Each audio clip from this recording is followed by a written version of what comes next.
Et ça donne l'impression d'avoir une facilité à faire les coups d'État. Moi, ça me dérange en tant qu'observateur. Le deuxième élément, c'est l'attitude même du président du Nigeria. Lorsqu'il y a eu le coup d'État, il s'est passé en Guinée-Bissau. Il avait dit qu'il n'avait pas reçu l'autorisation du Parlement pour intervenir. Et lorsqu'il y a eu le coup d'État au Bénin, tentative de coup d'État. La tentative de coup d'État au Bénin. Et là, je ne pense pas au regard de la réaction même des parlementaires.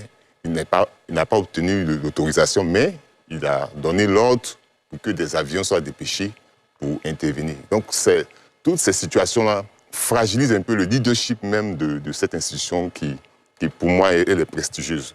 Et ça donne l'opportunité à certains impérialistes de pouvoir se faufiler et de s'aimer ce que j'appelle la discorde au niveau même de la géographie de la sous-région.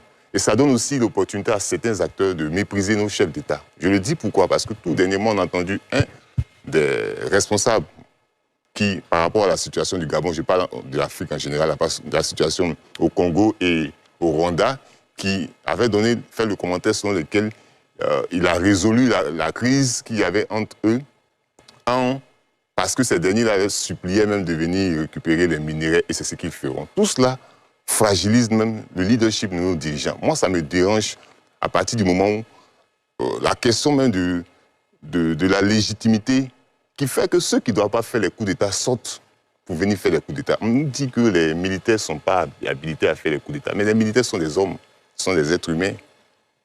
Je ne justifie pas les coups d'État. Je ne suis pas d'accord. D'accord, donc précisez votre pensée quand vous dites que ce sont des hommes. Ce sont des êtres humains qui organisent, qui participent au fonctionnement de la société. Mais si ces êtres humains-là sortent de leur cadre pour venir intervenir, la question n'est pas de jeter forcément. Il faut comprendre qu'est-ce qui les amène chaque fois, de sorte à ce que ces coups d'État se démultiplient. Si on a trouvé ces éléments de réponse, on peut arrêter la saignée. Parce que ce n'est pas le premier coup d'État. On a l'impression que les coups d'État se démultiplient. C'est qu'il y a un problème au niveau de la gouvernance des différents États qui permettent aux gens qui ne doivent pas faire les coups d'État de venir faire des coups d'État. Donc pour moi, si nos leaders arrivent à assurer ce qu'il faut pour pouvoir stabiliser ces éléments, je pense qu'il y a des choses qui vont, comme on le constate par exemple en France, c'est difficile que l'armée entre dans ces situations. Desmond Delors. Moi, je voulais faire observer que la CEDEAO fait face à des défis, non seulement les défis sécuritaires avec la crise au Sahel, aussi au nord des pays côtiers, mais également cette question de cette épidémie de coup d'État, si on peut dire ça comme ça.